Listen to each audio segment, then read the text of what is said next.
Good day to you. This is my office here at ESU, and behind me on the shelf there, on the shelves, are tons of books that I had throughout my undergraduate college experience and also my master's degree and my doctorate. A bunch of books assigned in my classes. And, you're a student. You're a student in this class, and you've got this book assigned in this class, and you've got lots of other classes that you're taking at ESU or perhaps another university, and probably for every single class, you've got a book to read. And why is that? Is it that academia and the university setting is so out of date that it just doesn't realize that students get information in other ways today, and it's just sticking with the book as the main medium of conveying information other than the instructor in a classroom? Or is there something more to it? Yeah, there's something more to it.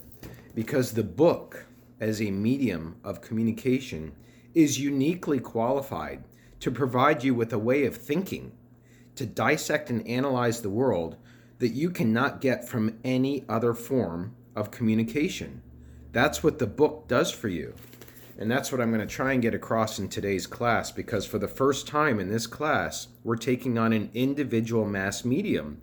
And we're going to talk about how its technological development, in this case the book, has led to new ways of acting, thinking, and believing.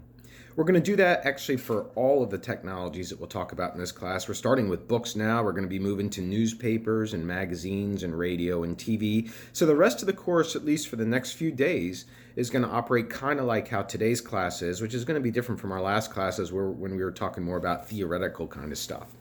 So let's say a little bit more about the book so that I can kind of build up its importance, because you're battling the book every single day. It's not natural to people today who grow up to be able to read books. Books are not something that is fitting in easily with our social media world and the way that we collect information from our screens. Yeah, the book requires a different kind of concentration. You have to really follow along from left to right, drop down with your eyes, left to right, drop down left. And then you have to piece together sentences into paragraphs. You have to think of the paragraph as having a thought. And then those thoughts are going to be laid out in sequential paragraphs, and they're going to go into a chapter. And then the chapter itself is going to say something. And then the chapters are going to build into an overall story that the entire book tells. When you are able to go through a book, you are able to develop a kind of thinking that we call linear thinking, because you're following lines, and that allows you to be a detailed thinker. It allows you to pull apart problems in really detailed ways and understand those problems, rather than operating at a very general level of frustration with the problems and having an instinct of what the problems are, but not really being able to conceptualize them in your mind and ultimately to solve them. That's what a book does for you, among other things. A book used to be a kind of companion in the old days, almost operated as a kind of teddy bear for some people. And in fact, there are some of you in this class, I'm certain, who are still readers of novels. You like to crawl into a bed, get under the cover, especially in a rainy day, and hold the book close to you. There's a personal attachment that goes with a book. When you have a book, you carry it around, you take care of it, it's in your backpack, you try not to let it get wet. The pages have certain things done to them that remind you of episodes in your life. You had to write down somebody's phone number real quick, so you put it there. You doodled while you were in class. This page got spilled coffee on. Books get very, very personal. Also, books, making them different from other mass media we will be studying in this class, books are a very private medium. That is to say, even though this book here is reaching thousands of students, just like lots of books, not just students, but readers in general, taking in that information is very private, as opposed to watching TV, which we tend to do in groups, not always, of course, and radio, which we sometimes do in groups. But the book is a very, very private experience. You're taking it in through your eyes. That's the sense that you take your information through, and then you internalize it inside of your mind. As a result, the content, because the book is so dense with information, with lines and lines and lines of information, the content is more detailed, and therefore your ability to dissect problems is more detailed if you are a book reader. There is no other medium, not television, not the internet, not your phone. There is no other medium that can impart as much detailed information as the book. It requires concentration, yes. You read it alone, yes. It requires logic, yes. You have to sometimes look up words, yes, but the benefits that come out of that in terms of your ability to conceptualize, analyze, and solve problems, the benefit that comes out of that far outweighs the work and the concentration and the frustration of falling asleep while you're reading a chapter, or losing your place, or not understanding what's being written, or all the other frustrations that go along with book reading. So I hope I've at least built up a case that even if you don't completely accept it now, that it is really worthwhile that you're in college classes where books are assigned. So now let's go into the history of the book. Let's learn about where this thing comes from, this mass medium. And first we're going to start with the origins of writing itself, right? We have to make some comments about language and the ability to write, which is what makes books possible. And the earliest forms of writing originated in the Middle East around 3,500 years ago. In the Middle East, that's where we can find writing taking place. And in fact, the written language itself, we can find writing originated there, but the written language itself, having a language of words and rules and grammar, is about 5,000 years old. It's about 5,000 years old. So actually, I've messed up the dates there. I'm going to backtrack. What I want to say is writing originated around 5,000 years ago, which would put us at about 350 BC. And so the written language comes in about 350 BC, and the written language is only 5,000 years old, but this is where it becomes important, and that is because the spoken language is 40,000 years old. 40,000 years old, the written language that we use to write, and the one that you still use to text on your phone, is only 5,000 years old. So that form of communication, using writing to communicate, is nowhere near as old as using our mouths to communicate. And what writing ushered in, among other things, into our consciousness and our operation as a society, is it took away the need to memorize. Yeah, think about that. Because prior to writing, if you were going to go to the store and you had a spouse, I mean, it wouldn't be a store like we think of today. It would be like a village shop. And you were supposed to go and pick up bananas and cherries and apples and all these things. You have to remember them, no way to write them. Once writing comes into the picture, our memory and our need to memorize is reduced. And we can even see that today with cell phones, right? How many phone numbers of friends or contacts do you have actually memorized? Or do you just say, hey, I don't need that function anymore. It's all on my phone. Same thing with writing, right? Now we can write up grocery lists. So writing takes away, starts to reduce humans' ability to memorize, if you can imagine that. One of the first forms of writing is something called a pictograph. A pictograph, it's really just pictures that are painted on rocks. You've seen them before in Egyptian caves. I'm sure you know an outline of an antelope, for example. A lot of times pictographs were telling a story about the harvest of food to help people who are living in the caves, cave dwellers living in there for safety because of the wild animals outside, no electricity, et cetera, that they could have a story told about the harvest through pictographs. It's one of the earliest forms of writing. Another kind of writing is the ideograph. Ideograph. The ideograph is an abstract symbol that stands for an object or an idea. So this, for example, can stand for a rooftop. It can also stand for a church. It also stands for a kind of divinity above and beyond that because of the peak that's represented. So it's an ideograph, and it's not the same thing as a literal picture of an antelope. That's a pictograph. An ideograph, now we're starting to have abstraction. This meaning several things. It could be a steeple. It could be a religious symbol. It could be the peak of a mountain. That's what we start to get from an ideograph. All right, and then eventually we get the alphabet. It's the alphabet which brings in the written language as a fully constructed language with a set of rules that we call grammar. So the alphabet comes in around 1500 BC, and now we have the makings for at least being able to write something and put it into a form of mass medium, which has not yet been developed, right? So now let's look at another technology which was developing parallel to the alphabet, if you want to think of that as a technology. The next one is paper. And we need paper now for a book. So Early on, the writing was on cave walls, and then people started to write on clay tablets like Moses had, or is alleged to have had when he came down from the mountaintop, to clay tablets, right? Tablets heavy, right? They break. Once you write on them, you can't change them. This is the early form of the early media, the early medium, to use a singular word, that people were writing on. They were using clay tablets and even rocks. Kind of like you still see today. You go to ESU, you can find some sorority and fraternities writing things back and forth on rocks over here by the pavilion. Okay, so finally, though, those things are too immobile. You can't carry clay, across to the other town. That's not that convenient. So what happens next is an invention using papyrus. Papyrus is like a reed. It's a bamboo. It's like a plant that grows up. And the papyrus was a primitive form of paper. It was moist. It had to be unrolled and then dried out. It had to be rolled out and then dried out. It was formed in Egypt. In Egypt, around 3100, Egyptians were developing papyrus as a medium for carrying the written language.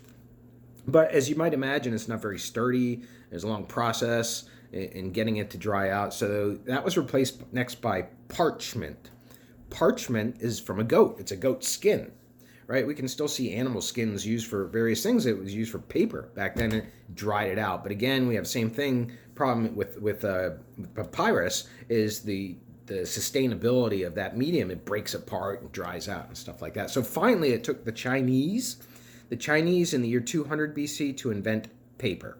Yeah, we can thank the Chinese for inventing paper. And now we have the makings, thanks to the written language and to paper, for these two things to come together and to start to form the first book, the first mass medium. It's not there yet, but it is the beginnings of the first mass medium, the book. And actually, we started to have institutions grow up where books were being written by hand, and those institutions were called scriptoria. A scriptorium is a singular. Scriptoria, like the script, that you have in your fonts, that word. So scriptoria, they were actually monasteries. They were monasteries in Europe where monks were writing books. And it would take like 5 years to write a book. 5 years to produce a book. So books were very, very slow to produce, several copies of them, and each one would be individual, sort of. Like the stories may be the same, but you can't write the same word exactly the same way all the time. So now we have everything in place to accelerate this beginning technology and to really turn it into a mass medium. And that's what happens with, get this, the most important invention in the history of mass media. The most important invention in the history of mass communication. That most important invention is, do you know? It's the printing press. Yeah, the Gutenberg printing press, as it's sometimes known. Johannes Gutenberg. Yeah, he was a German. He was German, and he liked experimenting with metal because he was a metal worker in Germany. And he invented a machine that was called a printing press. And what that printing press allowed a person to do was, using a wooden handle, was to pull down on that handle, and there would be a plate that would stamp down on paper a bunch of words. And by doing this by hand, you can print out a bunch of flyers, right? That was the printing press. It was all operated by hand, but it allowed for the first time quick production of the same message, right? Because the plate that's coming down on top of the paper has the same words in the same place with the same writing. They're all standardized. So this is a really, really, really big deal. Now, along with this comes other people adding to the invention, just like anytime anybody invents it, other people come along and try and make it better. And so what we have is an Italian by the name of Aldus Manutius. Aldus Manutius in 1501. And Aldus Manutius, he invents italics. And he's Italian, right? So he invents italics. And we think of italics today as just a way of phrasing letters with a sideways slant, but it's actually a way to distinguish those words like we do in a bibliography, in a paper that we turn in for college. We put the title in italics to say that this is a title of a book. Yeah, italics, that was invented and added to the Gutenberg printing press method of producing written language. And another word was used there too, and that's font. Think about that word font. We think of it as a modern word. It's not. Font is a really, really old word. It means mountain of type. Font means mountain of type. All right, so now what we're going to go on to next is the invention, in fact, of mass culture. Because along with the invention of the book, which many people are starting to read, not everybody, we have to get to that yet because not everybody was literate. But along with the invention of the book comes the possibility of that book spreading out and starting to be read by lots of people, and lots of people accessing the same ideas in one place, standardized ideas. You start to get mass culture. So you can say that the printing press, which was invented in 1490, I forgot to say that, the Gutenberg printing press, 1490, you can say the Gutenberg printing press invented mass culture. Because what it did was it standardized books and, in fact, languages. Before the printing press, we didn't know that if you wanted to emphasize a sentence that you would put an exclamation point at the end. Yeah, the exclamation point came in because of the printing press. Yeah, as does a lot of other ways of expressing language in standardized ways. So we get mass culture because of the printing press. And readers are getting identical copies of books. Yeah, grammar and punctuation are becoming standardized. And we can even say that a whole complete ideological religious movement that overturned religion on its head was due to the printing press. I'm talking about the Protestant Reformation. You see, prior to the Protestant Reformation, within the Catholic Church hierarchy, the only way for a person who's an ordinary person, a worshiper, to get to God was to go through the priest. The priest had access to the God, and you couldn't get to the God through the priest because the God's up here. The Protestant Reformation made the Bible available to everybody who wanted to study God. So therefore, you don't have to go to the priest. So the Protestant Reformation broke off Lutheranism, and Lutheranism, I'm not an expert, believe me, I'm not a religious person, but Lutheranism broke off based on the assumption that the average worshiper could get to a knowledge of God by reading a book. So the book, it started to usher in incredible changes in life. And yet another one was the book ushered in a whole creation of a scientific class. A scientific class of people. That means people explaining the world not based on religion, not based on mysticism, based on science, based on biology, chemistry, physics, saying that the world is round, saying that the moon is going around the earth and not the other way around. These are things that came about because of the book allowed people to get access independent knowledge, and then to start to spread that knowledge to people who were already looking for competing ideas to the ideas that they were getting, ideas just from religion in this particular case. All right, now I would like to do is to focus on the United States. The United States and the growth of books in this area of the world called the New World. It was, remember, we used to be called the New World, not just new country, New World before we came to the United States. And the first printing press in the New World, and when I say we, I don't just mean the United States, I mean all of North America was, quote, the New World. So the first printing press actually started in Mexico. In 1539, just a little bit after when the U.S. was discovered, right, in 1492, if you believe that Columbus discovered the U.S., which is a whole other story. I've got a column about that in Rounding Some Corners. Anyway, Mexico City, 1539, the first printing press in the New World. And then printing began in the United States in 1640 with the whole book of Psalms, which I mentioned yesterday in our class, whole book of Psalms. And Ben Franklin was one of the first people to establish a library, a depository where you could go sign out books. That was Ben Franklin. Libraries at that time, by the way, and he did this in Philadelphia, his library in 1731. Libraries at that time were very different. You had to have a subscription to go use a library. They weren't free places like they are today with internet terminals. No, you had to have a subscription, be a member, and all that. And one of the first books that Ben Franklin himself participated in producing, you probably still know about today. It's called the Farmers Almanac. You know about the Farmers Almanac? It predicts the future, predicts how much rainfall we're going to get. Be interesting to look at and see what it says about the rainfall in the year 2019, since we've had a lot of it. It was a big seller, that Poor Richard's Almanac, yeah. Early books that started to emerge in the United States, it wasn't the U.S. at that time, it was the New World, prior to us becoming a country, were about agriculture, about military, and about, get this, husbandry. I can't even believe we still have that term. We don't use it today. Husbandry, it's about the things that were assigned to a traditional male role of a household. We don't have those traditional roles so much today, but things like earning an income, building a barn, that's husbandry. Okay, so we have the printing press, and what's going to happen next to the printing press is going to really, really propel the book. Because what happens is now books can be produced because of the printing press in mass fashion, and we will see that printing press get updated with a steam engine, which means a human's been taken out of it. And we'll also see a whole nother kind of method of presenting the letters called linotype. We'll be talking about that when we get to newspapers. But suffice it to say that the technology of the machines used to produce books and newspapers, they started to advance so quickly that books start to be produced in mass, and the cost comes down. Now more people can read books. And so what we start to get is the large-scale mass production of books.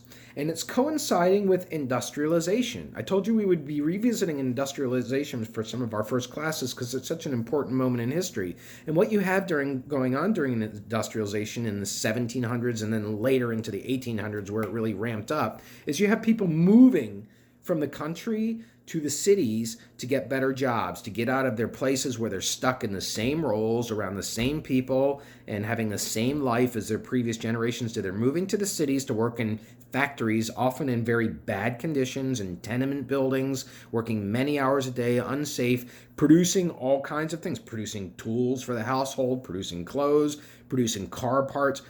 Factory life, industrialization, and books are just one example of that. This book right here is produced in a factory, yeah.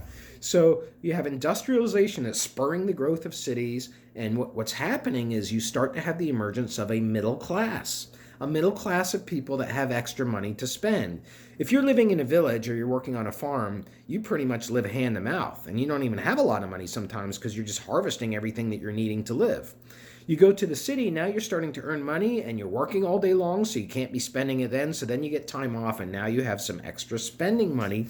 That's what a middle class is all about. And what are they spending it on? They're starting to spend it on books and paperbacks in particular. Paperbacks and dime novels. Novels, that right there says how the cost of the book comes down because of mass production. So now because the cost of the book comes down, a novel is only a dime, now you have more people reading. Now you have more people being able to afford the technology. We can see this in every single technology that we study when it delivers communication. So the large-scale mass production of books is due to that steam engine being applied to the printing press. It's due to people living in the city. It's due to Mergenthaler's linotype machine, which you can read about in the chapter, which allows us to move letters around quickly. Just like on your refrigerator, maybe you had one of those households where you could move letters around. That's what Mergenthaler's linotype machine did, and therefore it allowed the plate that's stamping down to have its letters changed around.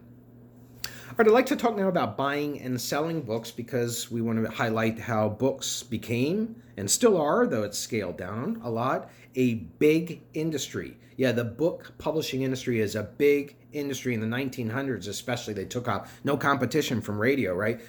Some competition from newspapers, but in 1900s, which is not that long ago, just a little over 100 years ago, books was the main thing. And you had publishers. What they do is they buy manuscripts like this one here. This is my other book called Comparing Media from Around the World. My manuscript was purchased by Pearson Education. I use this book in my other class. I want some of my other classes. And publishers solicit manuscripts, and you become an author. And if you're an author, it's a prestigious thing to feel like you're a book author, and that's because the book still has a status of permanence, a status of having achieved something that's rather difficult to do. Today, about 20 companies own 80% of all books. So it shows you how concentrated only 20 companies own 80% of all book distribution. It shows you how concentrated the ownership of books has become. The biggest publisher, you might be surprised, is actually the U.S. government, the government printing offices. Yeah. All right, and publishers, they buy manuscripts from authors, they turn them into books. And there's some really big global publishers that you can check out, Simon & Schuster and Random House. Those are two of the big ones that come to mind. Just like the parent companies we talked about last time, they operate up here. They don't really, the average reader doesn't really know who the publisher of a book is. All right, now what I would like to lead to is books and culture. So, books and culture, we have a division taking place between serious readers of books and people who read books for fun and entertainment. So that division amounts to cultured books, books that are literature books, serious works, William Shakespeare, anything written by any poet. That's high culture versus the romance novels that you see in a I was going to say Kmart, no more Kmart, that you see in Walmart and other places. So that has broke down serious book reading and has caused some friction. You know, the Harry Potter books, for some people don't consider that to be literary. So that's one issue that takes place. And next, what I would like to go to is books and censorship. Books have had a history of being censored in the United States, mostly at the local library level. One of the most important books ever to be censored was The Scarlet Letter. If you've ever read The Scarlet Letter, it's about a letter the woman had to wear in Puritan times because she was found out to be having an affair with the local minister. And she had to wear that letter to identify her as somebody who was infidel. And that book was banned because it was said to be immoral and it would cause people to engage in immoral behavior. We have a little bit of a history of that in this country. And now I'd like to finish with the future of books. What is the future of books? Well, it's kind of tough to say. It's really tough to say. I mean, Kindle has tried ebooks. People are reading books on their phones. They're reading at least text on their phones. Some of you in this class are only accessing the book information through an electronic device. But is it really the same as that teddy bear feeling? Is it the same of protecting this thing that you take around with you all day long? Is it really the same as flipping pages and feeling what you're reading and pointing to it and taking notes and looking at it close up and going backwards? I don't really think so. This book will probably be around forever, but we have yet to find that out. Have a great day.